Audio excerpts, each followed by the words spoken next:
Assalamualaikum warahmatullahi wabarakatuh. Perkenalkan, nama saya Intan Rizky dari Prodi D3 Keperawatan Stikes Mitra Adiguna Palembang. Kali ini saya akan membahas tentang patofisiologi tahap perkembangan toddler and preschool. Dan mungkin ada yang penasaran, apa itu toddler and preschool? Nah, jadi saya akan jelaskan satu persatu. Yang pertama itu toddler. Nah, jadi toddler adalah tahap perkembangan anak usia 12 bulan sampai 36 bulan atau usia 1 sampai 3 tahun. Pada periode ini, anak berusaha mencari tahu bagaimana sesuatu bekerja dan bagaimana mengontrol orang lain melalui kemarahan, penolakan, ataupun tindakan keras kepala. Kemudian preschool atau prasekolah. Nah, ini adalah tahap perkembangan anak usia 3 sampai 6 tahun. Nah, di periode ini pertumbuhan fisik anak melambat, sedangkan perkembangan psikososial dan perkembangan kognitif mengalami peningkatan. Nah, yang pertama saya akan membahas tentang patofisiologi tahap perkembangan toddler. Nah, yang pertama itu ada perkembangan fisik atau perkembangan biologis, seperti kenaikan berat badan anak sekitar 1,8 sampai 2,7 kg dalam per tahun, sedangkan laju peningkatan tinggi badan yaitu 7,5 cm dalam per tahun. Kemudian adalah perubahan sensori, kematangan sistem saluran pernapasan, sistem pencernaan, eliminasi, perubahan kulit, kemudian mekanisme pertahanan. Nah, di dalam perkembangan fisik ini terbagi menjadi dua sistem motorik. Yang pertama sistem motorik halus. Nah, sistem motorik halus itu adalah kemampuan yang berhubungan dengan keterampilan fisik yang melibatkan otot-otot kecil dan koordinasi mata dan tangan. Nah, contohnya itu anak usia 12 bulan dapat menggenggam objek-objek yang kecil, usia 15 tahun dapat menjatuhkan lingkaran pada leher botol, kemudian usia 18 bulan dapat melempar bola tanpa kehilangan keseimbangan.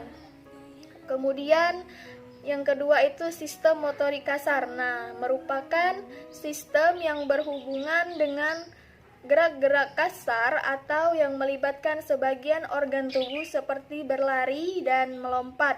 Nah, contohnya itu adalah yang pertama usia 12 sampai 13 bulan dapat berjalan dengan menggunakan penyangga, kemudian usia 2 tahun sampai 3 tahun itu dapat berdiri dengan posisi seperti binatang berkaki dua, kemudian usia 2 tahun itu dapat berjalan sendiri naik turun kursi. Kemudian usia 2 tahun setengah itu dapat melompat ataupun menjinjit. Kemudian yang selanjutnya ada perkembangan psikososial.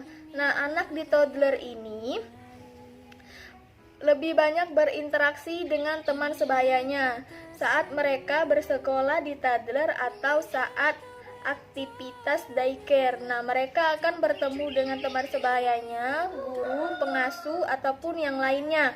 Oleh sebab itu, anak akan belajar bagaimana bisa berhubungan dan bagaimana bisa berteman dengan baik. Nah, selanjutnya itu ada perkembangan psikoseksual. Nah, di dalam perkembangan psikoseksual ini terbagi menjadi dua fase. Yang pertama itu fase anal.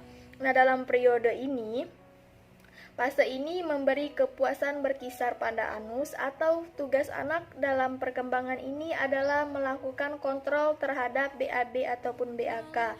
Nah, jika sudah tercapai, maka anak akan senang dengan sendirinya melakukannya. Kemudian yang kedua itu ada fase perkembangan moral. Nah, menurut Kohlberg, tingkatan pertama dalam perkembangan moral itu adalah pre-konvensional, atau ketika anak merespon pada label baik atau buruk.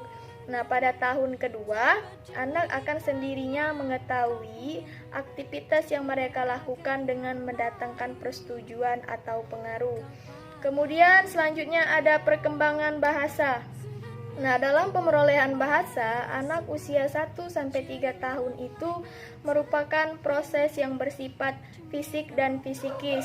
Nah, secara fisik, kemampuan anak dalam memproduksi kemampuan itu ditandai dengan perkembangan gigi, lidah, maupun bibir. Nah, contohnya itu mereka dapat mengucapkan kata-kata, mengartikan simbol-simbol, ataupun mendengarkan ataupun melihat. Nah, kemudian ada perkembangan kognitif. Nah, di dalam perkembangan ini terbagi menjadi dua fase. Yang pertama itu fase sensori motor, yang artinya saat anak usia 12-24 bulan perkembangan cepat tetapi masih sederhana dalam mencari alasan. Kemudian usia 13-18 bulan mereka bereksperimen aktif, kemudian mereka merasa berbeda dengan orang lain, dan yang terakhir itu mereka sadar akan yang dilakukannya dan mereka tidak dapat mentransfer pengetahuan yang baru. Dan yang kedua itu ada fase prekonseptual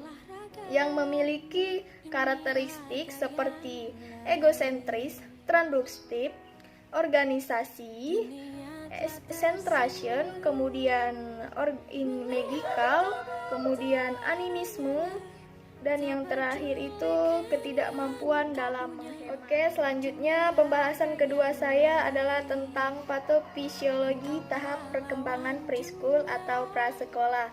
Nah, jadi yang pertama itu ada perkembangan fisik, ada 4 laju perkembangan. Yang pertama laju pertumbuhan lambat. Nah, laju berat badan itu berkisar 1,4 sampai 2,3 kg dalam per tahun, sedangkan laju peningkatan tinggi badan itu sekitar 6,5 cm dalam per tahun.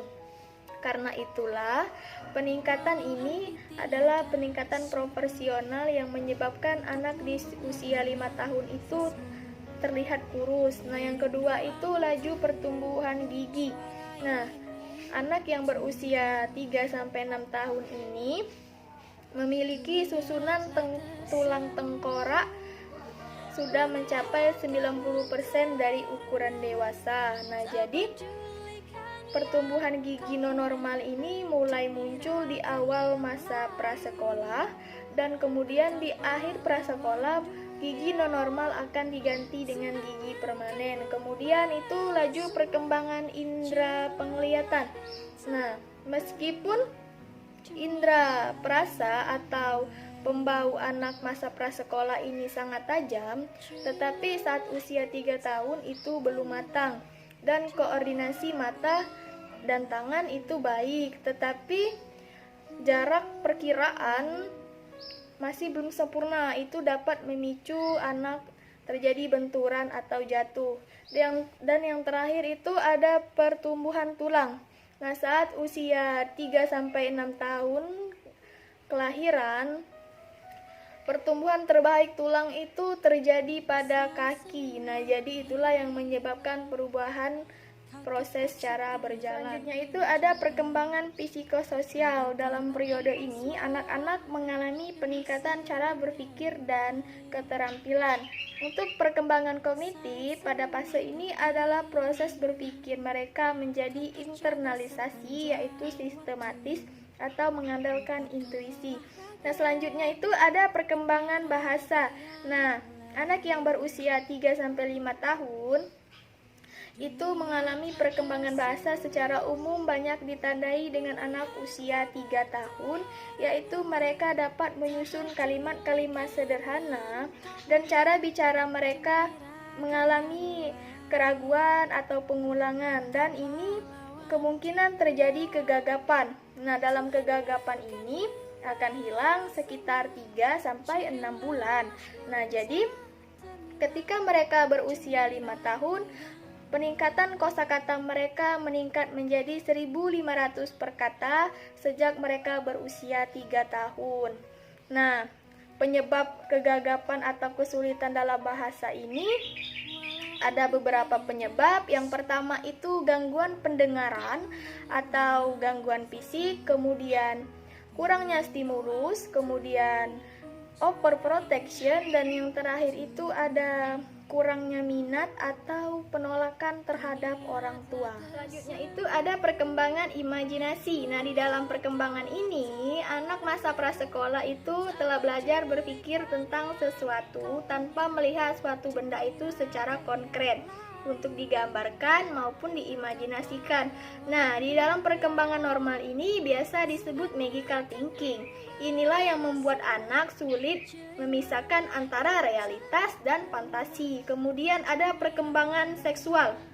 Nah, menurut Fried Oedipus Complex, perkembangan ini mengenai keinginan kuat anak untuk menggantikan posisi orang tua mereka yang berlawanan jenis sama dan menikmati kasih sayang orang tua mereka yang berlawanan jenis berbeda. Kemudian ada perkembangan sosial. Nah, dalam perkembangan ini aktivitas jasmani mereka mulai aktif.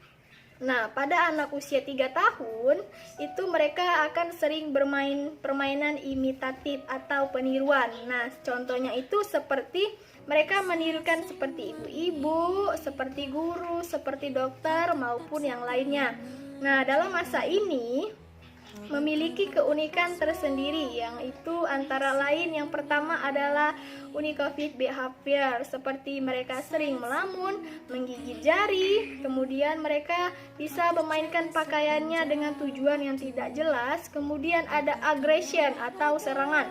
Mereka bisa menendang, memukul untuk melampiaskan kekesalan mereka. Kemudian ada kedisiplinan. Nah, untuk ini orang tua harus mengajarkan apa itu kedisiplinan agar anak itu tetap dalam kendali mereka. Kemudian ada nutrisi. Nah, dalam masa ini pertumbuhan stabil, jadi lebih baik anak itu harus mengkonsumsi makanan yang berkualitas tinggi dan bergizi, kemudian daripada mengkonsumsi makanan yang berjumlah banyak, itu akan menyebabkan obesitas. Dan inilah penjelasan tentang patofisiologi tahap perkembangan toddler and preschool. Semoga bermanfaat. Wassalamualaikum warahmatullahi wabarakatuh.